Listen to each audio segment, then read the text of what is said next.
tubashimiye ko mudahwema kutugaragariza urukundo kandi urukundo rukaba rudafite ikindi rushingiyeho ahubwo kugira ngo buri wese afate undi akaboko kandi inama ufite uyimpe nanjye iyo mfite nyiguhe dufashanye kuzamuka mu bumenyi ndetse no kurushaho gukora byiza, hanyuma tukagaruka kuri ya ntego yacu yo guharanira gusiga isi ari nziza kurusha uko twayisanze. Iyo utanze contribution yo gutuma ntekereza neza, ugatanga contribution yo gutuma mpindura imyumvire, uba ukoze igikorwa gikomeye cy'agaciro kandi uburo w'agaciro n'ubundi kuri uwo muntu ukoreye igikorwa. Namwe rero turabashimiye ko mudufasha muri urwo rugendo. Imbere yanyu hari umutumirwa nubwo asanzwe ariko murabona ko atari nk'uko ejo mwahoze mumubona, niyo mpamvu igihe cyose aba ari umutumirwa. Reka tumusaba basuhuze abibwire hanyuma atubwire n'icyo yateguye kutuganiriza uyu munsi. Hello, ndabasuje akurikiye Amahoro Family Pano, amazina ni Marita Niyonshuti, ntabwo nari nayahindura. Ubwo mugiye gutekereza mufite gahunda yo kuyahindura, ejo nshobora kuyahindura. Nkuko nitwa Marita Niyonshuti none ninyahindura nabyo muzabimenya. So uyu munsi rero naje kubabwira uburyo bwiza cyangwa se inzira nk'eshatu enye. Urabona ko none ndi kubisoma, mfite aho ndi gusoma ibintu ngiye kubabwira. Uburyo bune wakoresha neza kugira ngo minding your own business. Ugire gute mind your business. None ni wowe ndi kubwira ko bizumva abandi. Wasanga uri kumbwiriramo. Ntacyo nkubwiriramo, uku nukuri nje kubwira abantu ngo nawe ntabwo ntekereza ko mu bantu mbwira nawe utarimo, kuko nawe bishobora kugira icyo bigufasha. So rimwe na rimwe iyo umuntu akubwiye ngo mind your business, hari igihe utekereza ko gututse. Niko abantu bakunda kubifata, kandi koko ni ijambo abantu bakunda gukoresha ushaka kubwira umuntu ngo nkuko bivuga mu Kinyarwanda nyine ngo menye ibyawe. Inshuro nyinshi abantu barikoresha bafite umujinya, nk'umuntu ukamugira inama cyangwa se ukaza ukamubwira uti kano kantu nikagenze neza wowe ukwiye kubyitwara neza, agatuka ati mind your business. Nubwo arayivuga nijwi ryo hejuru ku buryo nawe ushobora guhita ugira umujinya ukamusubiza ibindi bibi, ariko mu by'ukuri dukeneye kumindinga our own business. Dukeneye kwita ku byacu mbere yuko tujya mu by'abandi cyane cyane, kuko ibyacu nabyo biratureba. Rero ndashaka kubabwira uburyo butatu dushobora gukoresha nibura bworoshye tukamindinga business zacu, tukita ku byacu mbere yuko twita ku by'abandi.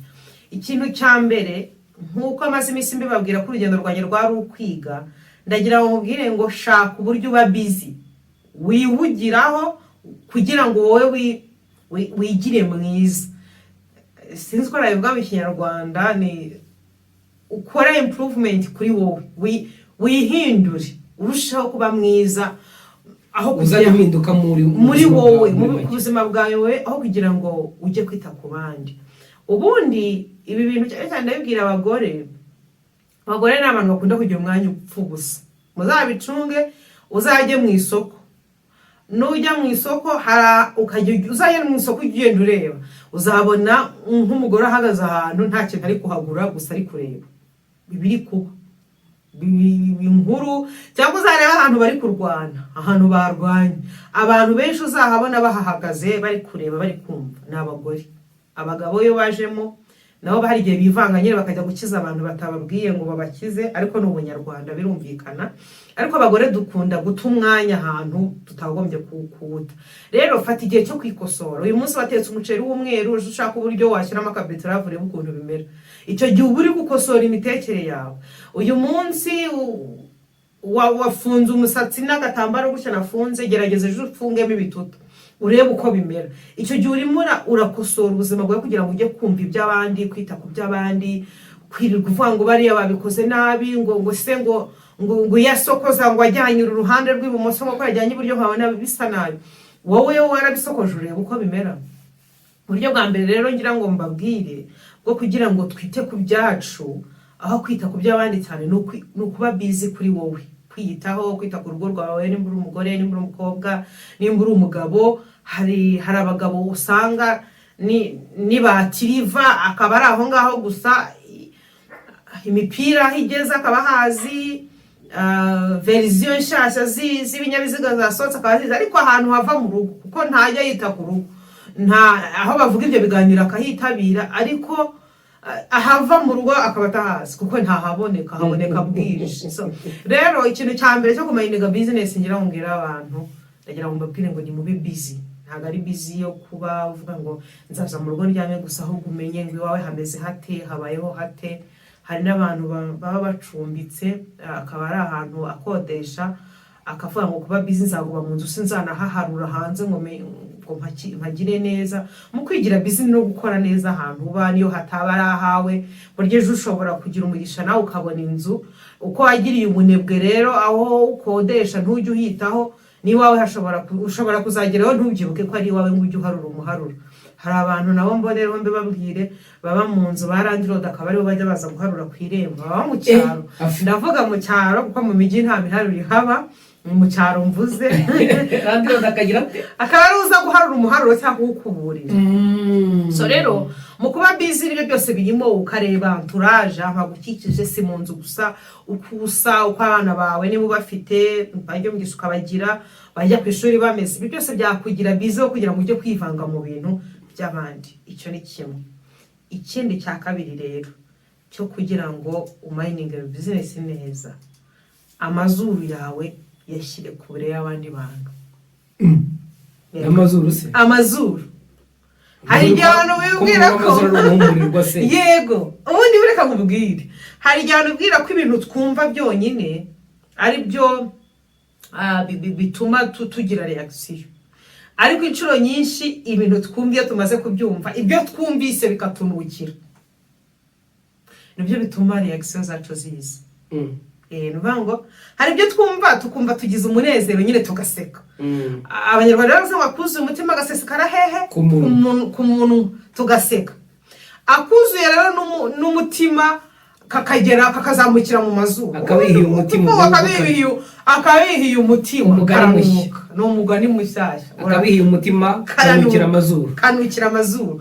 Rero kugira ngo bigende neza amazuru yawe yashyire kure y'abandi bantu ujye uhumurirwa n'ibyawe biturutse mu mutima wawe.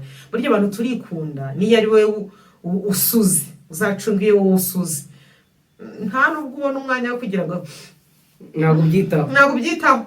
Muravuga uti harya ubwo ngubwo si inzoka narwayera ni umubirizi ni igicunshu ni kwa muganga ni hehe ndajya kugira ngo iki kibazo gikemuke. Ariko reka nkubwire iyo ari undi usuze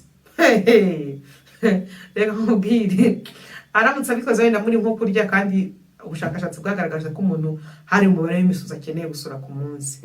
Ariko yagusuriye amazuru yawe nyine ahita arigaragaza ukabihirwa noneho hari n'abahita bavuga kugira ngo rero wowe ubwawe wite ku byawe ayo mazuru anukirwa n'iby'abandi yashyire kure yabo. Wowe wiyiteho ube mu ruhande rwawe aho hantu ugera amazuru umutima wawe ukazamura ibintu mu mazuru bikanuka aho hantu habe kure gendera kure yaho. Wowe ube muri navuga ngo ube kuri position ahantu hashobora gutuma uzamuka utera imbere cyangwa ahantu hashobora gutuma ukubayeho bitajya kugaragaza ko wanukiwe cyane ko inshuro nyinshi ibyo bintu tubyisangamo. Yego hari abantu bashobora kukwizanira bakazi iwawe baje kukunukiriza ariko umuntu nakunukiriza rimwe bongera akakubwira inshuro ya kabiri ukamukingura kongera akanutsa ni wewe winukireje. Nimba yanukije inshuro ya mbere ya kabiri yewe navango avuna umuheha bakamwongeza undi ni wowe ufite amakosa. Wowe uhora umuyikicara kandi aje kukunukiriza. Icya gatatu aricyo cya nyuma ni byinshi ariko ndavuga bitatu gusa. Icya gatatu ni ukuba witondera kujajinga cyangwa kuvuga kwitondera guca urubanza. Yego kugira ngo ube mu bintu byawe neza tinda guca urubanza. Navuga ngo ibyo ubonye ku bandi kuko amaso yacu arareba amatwi yacu arumva ya mazuru akanukirwa ingingo zacu zose zirakora ariko itonde mu guca urubanza. Nubona umuntu ari mu bintu ubona wowe ubwawe bidahuye nuko wumva byakagombye kugenda uretse kumucira urubanza ubanze wanarize umenye ngo kubera iki yakoze ibi kubera iki yahisemo gusa gutya kubera iki yahisemo kubaho ubu buzima. Kuko inshuro nyinshi reka babwire abantu mutubona tugenda uko mubona abantu tugenda reka mfunge machine kugira ngo bivuge neza uko mubona tugenda hari abantu babana ibintu adashobora kugira umuntu abibwira byamubereye ibikomere byamuvunnye noneho ibyo bintu bigatuma hari na reaction cyangwa imyitwarire agaragaza agira imbere y'abandi ishobora gutuma reka mvuge itari myiza uwo muntu rero wituma ujajinga ukamubwira ngo buretse ngo ibyo bintu ukoze ngo ntabwo ari sawa ngo ariko ngo ubwo wundi ngo uratekereza ngo urumva ngo bari kubibona baravugira ngo iki hari igihe nagusobanurira uraza gusanga nta yandi mahitamo yari afite ari uko nguko gusa agomba kubikora baretse rero kujajinga ubanze wumva umuntu ubanze umutega amatwi ubanze utekereze cyangwa wishyire mu mwanya w'umuntu uvuga uti ngiye wundi aba yari nge nari kubikora gute ese kubera icyo atabikoze uko nguko ngiye numva nabikora burya reka nkubwira umuntu wese agira ibitekerezo bye umuntu wese agira uburyo afata umwanzuro umuntu wese agira uburyo abayeho simpakana ko abantu babayeho mu buryo bubi pe ureba ukabona ni bubi ariko wewe namwako kanya arumva ari bwo bumubereye bwiza akeneye impuguro ariko hari nubwo atazumva rero kugira ngo wowe business zawe zigende neza umutima wawe ube clean ube utuje unezerewe itondere guca urubanza ku bantu itondere kubasubiza itondere kugira icyo ubabwire itondere kugira icyo ubatangariza ubanza utekereze na Bibiliya irabivuga ngo mbere yo kuvuga ngo ujye ubanza ukaraga ururimi ibyo ugiye kuvuga ubanza ubitekerezeho neza so rero uyu munsi nibyo nashaka kubabwira igihe cyose umuntu arakubwira ngo mind your business ntukajye utekereza ko wenda icyo ashaka kukubwira ari ukuguca amazi ari ukugutuka ari kukubwira nabi ahubwo nawe ujye utekereza uvuge ati hari ubundi buryo bwiza bwo kumindinga business zanjye n'ubu maze kubabwira n'ubu ngubu hari n'ubundi bwinshi ntavuze hari n'ubundi nawe uzi ariko icyambere twiyiteho twebwe twite ku byacu turebe uburyo twabigira byiza kurusha uko bimeze icyo ni kimwe ikindi cya kabiri nababwiye ngo gerageza amazuru yawe nyine ubwo n'amatwi byose amatwi yonyine ni impamvu navuze amazuru ni ukugira ngo ibyiza byo ujye bitega amatwi ubyumva ariko ibigiye kukunukira bishobora gutuma ugira reaction ibyo ngibyo ujye uhita ubihunga wigire kure hanyuma ikindi cya gatatu twavuze ngo gerageza uburetse gufata umwanzuro guca urubanza gutanga inama ubyitondemo kugira ngo business zawe zigomeze kuraninga neza ziguha inyungu cyane cyane zo mu mutima so turabakunda rero ku Mahoro Family Panel kameza batumira ngo muze tuganire niba mutaje ngendanya ngomeza mbibabwire birahari byinshi byo kuvuganaho ariko nifuza kuzabona umugore wa mbere uzaza tukicara ahangaha tukagira ikintu tuganira naramutumiye ufite ubushake bwo kuza tukaganira ku kuntu Delila yitwaye imbere ya Samsoni ariko nta uri ready ngo ase tubiganireho ntago mfite murabizi narabibabwiye ko abagore bo muri Bibiliya bose nzabavuga ariko Delila we nkeneye umugore uza nkajya ntera ingingo nawe akansubiza izindi ubyiyumvamo azaze kandi uzaza tuzataha duca kuri Asabi tujye ubwo ni bonus uzaza tukaganira icyo kiganiro tuzaca kuri Asabe kuko zabanesheje umutima wanjye tujye gufata ka milkshake uzaba uhari wishyure kandi rwose urakoze kudutera iyo nkunga Imana iguhe umugisha bye